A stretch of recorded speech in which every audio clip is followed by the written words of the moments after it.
With over 1,000 views on our first news segment, the public wanted to hear more from our mayor, Mark Drnek. We present to you the full interview. We hope you enjoy it. I'm Mark Drnek. I'm currently the alderman, the council member for the 8th Ward in Oneonta, which is the downtown business district and those areas around it. I'm the mayor-elect, January 1st. I'll take that on, and outside of that, I've just been a community activist and a business person these last umpteen years. I've been in Oneonta about 38 years. So, Mayor Mark, thanks for sitting down. How are you feeling right now? You are the mayor-elect. Tell us a little bit about the campaign. Well, I'm happy that the campaign is finished. It was an intensive process that, quite honestly, as much as people prepared me for it as best as they could, you can never really be prepared for the amount of effort that's going to be required over a course of 8 or 9 months. So I was lucky, very lucky, to be surrounded by a bunch of people, including some people behind the camera here, who were just incredibly supportive and assisting in the process. So we won by what I feel like is a margin that gives us a little bit of a mandate. So I'm happy about that. And I'm looking forward to taking the reins on January 1st. Fantastic. Thanks for that answer. So what are your top priorities when you take office? Well, I have a few. We are doing a good job, I think, right now, city government is, of being transparent, certainly more increased transparency than has been the case, in years past. It's 2022-ish, 2021 moving into 2022 here, and, digital communications are, the norm. And so that should also be the expectation. I don't think it's an appropriate thing to presume that people will come to a 7 p.m. meeting on a topic that may be of interest to them if they know about it, given the fact that we all have so many things going on in our lives. Communication digitally is such an easy thing to do, so we're going to be doing a lot of that.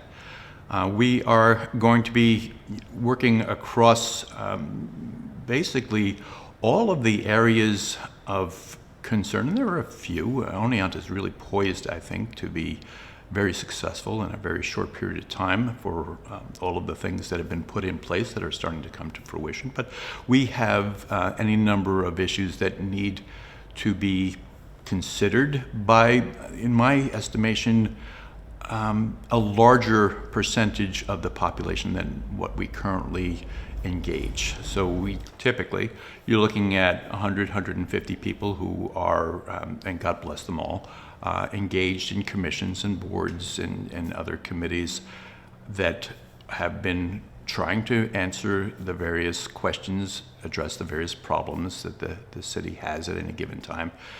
And that's great, and like I said, God bless them. But what we need to do, and especially I found this as I was out knocking on doors as I was running for mayor, we need really to engage as many people in the process of finding creative options to, solving our problems, even identifying problems that we don't even know that we have, pending problems.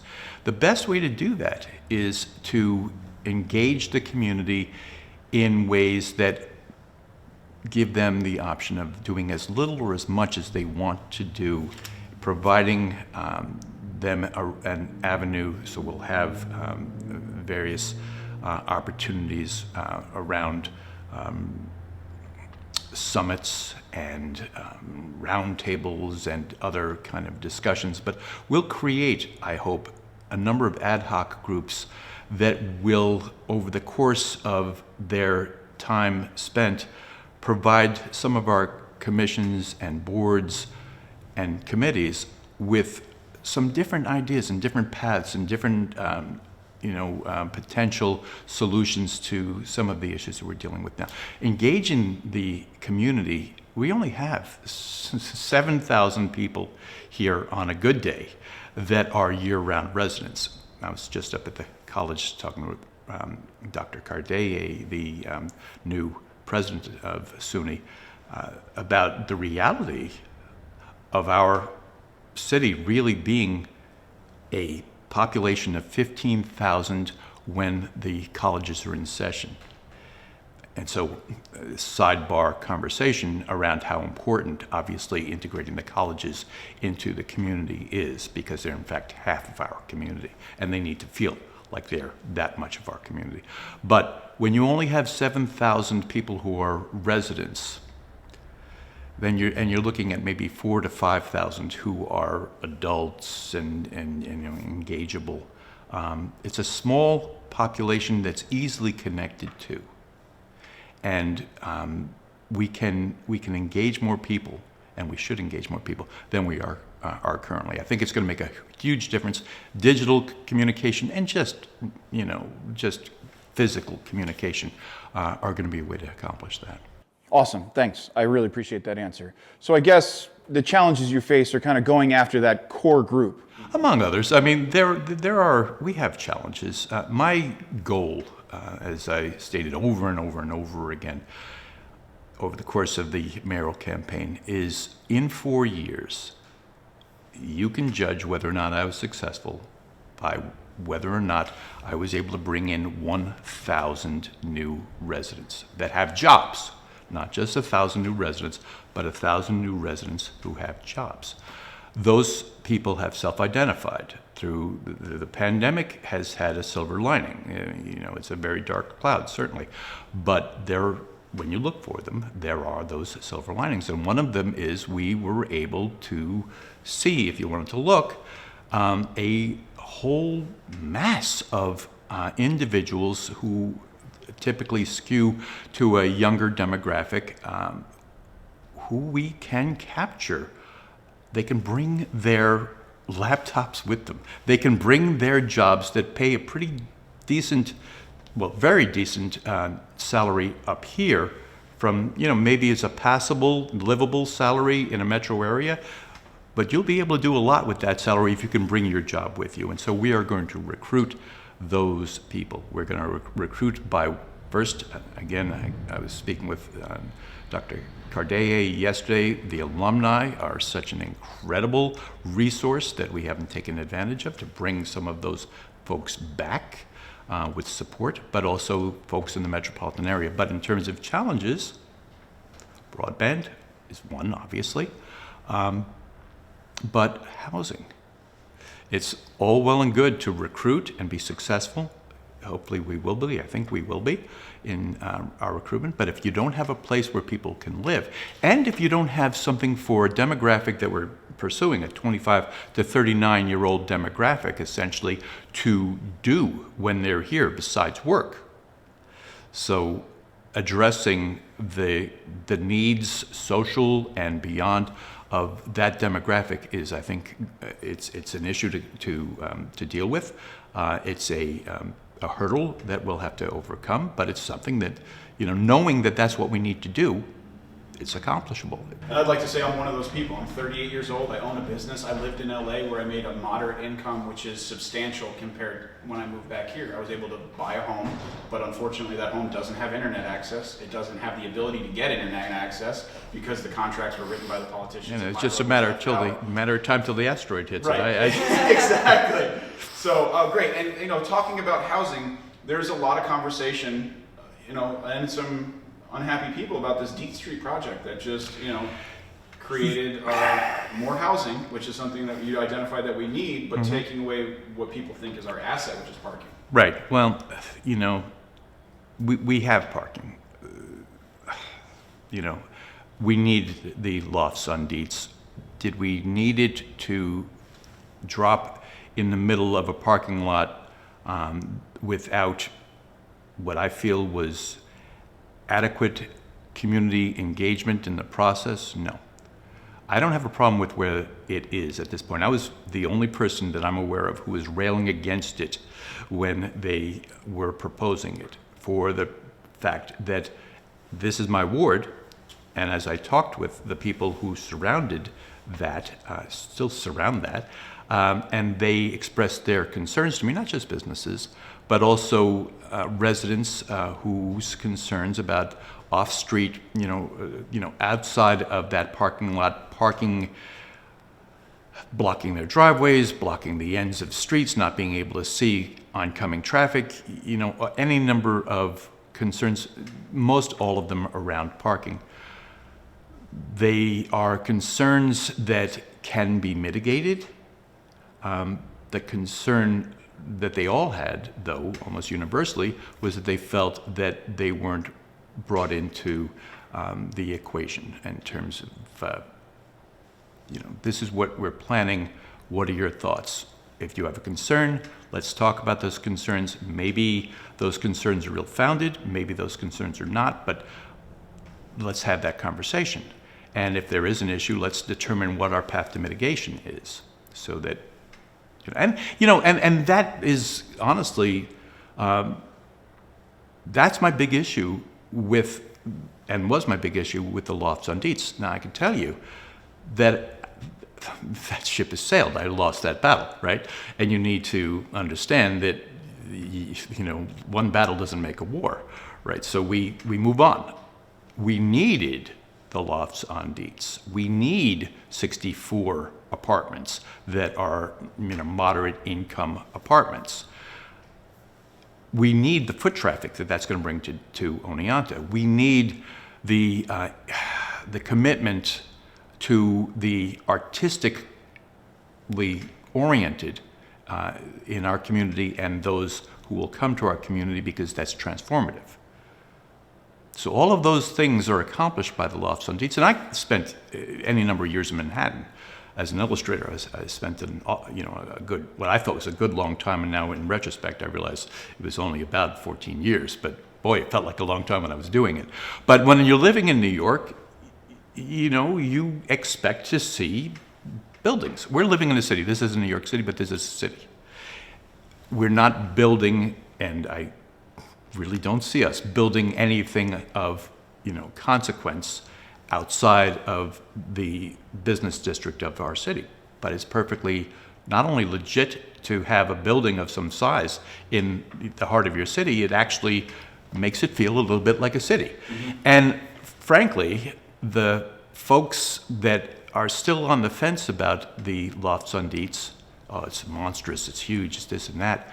When we start to see the lights on, curtains pulled away, kids playing outside, when you start to feel the neighborhood that comes of having 64 units and the park right next door, I think a lot of people are going to come around to it. It's a real benefit to the city. There will be other projects that will be proposed, and the same issue that I had with the lofts on Dietz is the same issues that I will have from the get-go with any project that's going to be presented. Is the neighborhood invested in it? Have you communicated at the earliest levels of your planning and brought them on board? Or, if they're not on board, done the due diligence that needs to be done to ensure that you've at least addressed their problems, whatever they may be? So the messaging I'm hearing is pretty uniform. We need new industry, we need new ideas, and we need people to activate on those ideas. So could you tell me a little bit about your mindset about how the state of New York and the city of Oneonta is going to receive legal cannabis and this new industry? Yeah, well, cannabis is that again is another, if you had an issue with cannabis use, that ship has also sailed.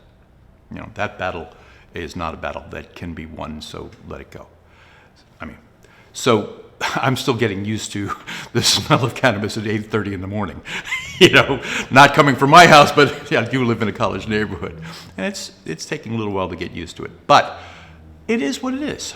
And in the meantime, speaking just objectively, it's a revenue stream for the city.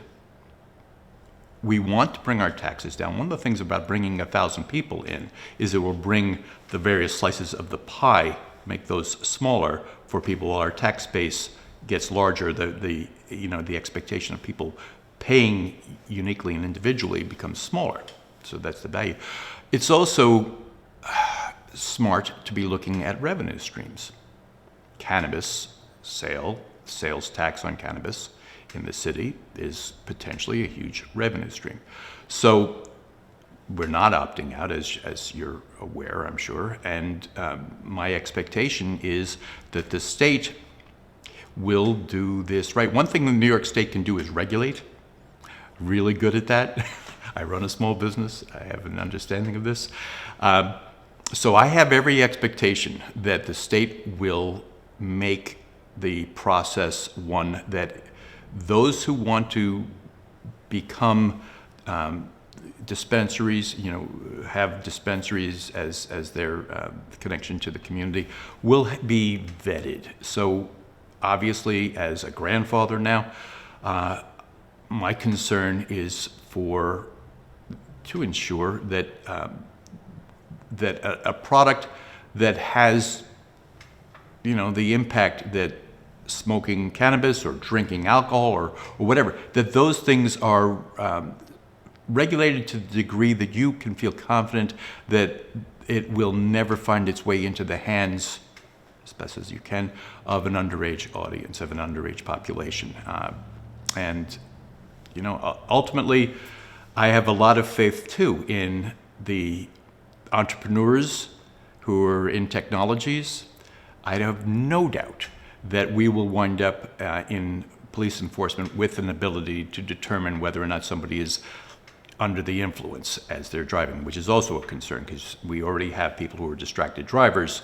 When the gummies suddenly hit, if you're behind the wheel and really don't know how hard it's going to hit you, that's a concern for us other drivers. So I have every faith that our entrepreneurs who are in the technology sector will arrive sooner than later with something that they can market to the various police departments that will help them, as we have currently breathalyzers for alcohol. So anyway, yes, cannabis is going to be sold in the city of Oneonta. We will make money off of that. It will make any number of people happy. So. Well, I'll tell you right now, we will be applying here in this building for a micro-enterprise grant, micro-enterprise license, so that we can operate a cultivation and distribution via delivery. Right. And we chose across the street from the police because it's an area that's safe. One would think. We want it open. And because for us, this is a huge opportunity in business. And if we don't do it, if local community members don't do it, then it'll happen by corporations. And so why not, in my opinion, we have 3 amazing events happen in this city every year. We have twice a year college students come with pockets full of money, and every summer we have baseball families come with pockets full of money. We need to do a better job of capturing that revenue and disseminating it to our population, as opposed to letting all that money go to corporations that just take it right out the back. I don't disagree with you. Relative to cannabis, I'm just going to take this in a different direction. Relative to cannabis is hemp. And a lot of people will confuse and conflate the two. But hemp is something that we're extremely interested in terms of its possibility for light industry. You can generate your own heat with hemp. You can,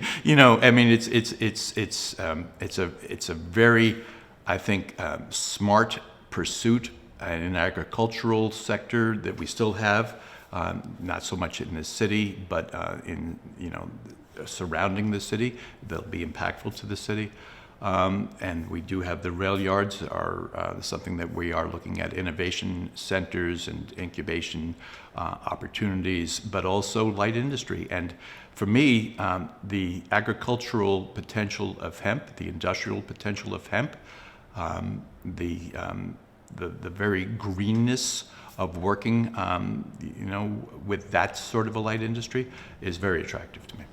Yeah, as it turns out, Mamco is actually creating plastics for that industry right now, and we've been in communication about using some of that packaging. So it's pretty exciting. So, we really appreciate your time today, and thank you for answering all these questions. I guess my last one is there anything else that you think the general populace should know that we didn't cover? That's a good question. Get engaged. Yeah, so if I can land with a pitch, I guess. So the campaign slogan was all in. Although I have to tell you, I'm very proud of the branding. As people were running past doing the 5K a couple of months ago, they're running past me and they see me, they go, "Mark for mayor!" So the branding worked, but the pitch was all in. All in. And a lot of people presumed that I was talking about me, and I am all in on this. But for this to be the transformative mayoralty that I want it to be, we're going to wind up engaging the entirety of the community. And again, we're talking about, on a good day, we have 15,000 people. So engaging the entirety of the community in our planning, in our celebrations, in our, in our lives, in enhancing our quality of life. And in fact, just to put a fine point on that, I've mentioned marketing, that we need to market ourselves in order to attract 1,000 people in. And the question people might ask is, well, how are you going to do that? I've identified, and I haven't had anybody disagree with me yet, that our strongest asset, Oneonta's strongest asset for a city its size, is its quality of life. And so for me, and there are mechanisms that we'll talk about some other day as to how I want to make this happen, but we are going to double down on every aspect of our quality of life, from entertainment to art to recreation and beyond. Anybody who's looking to I want to put on a show, but I need to somehow or another fundraise in order to be able to, the city is going to wind up being a resource and an asset, and we are going to fundamentally change the mindset around quality of life efforts, entertainment, and beyond. It's not just a nice extra thing that happens. It's intrinsic, it's integral to our success, because that is our asset. That's the thing we're going to market. So all in, everybody in. We're all going to figure this out together. I am not the brightest bulb in the closet. So I have always surrounded myself with brighter bulbs. So that's going to be the plan here as well.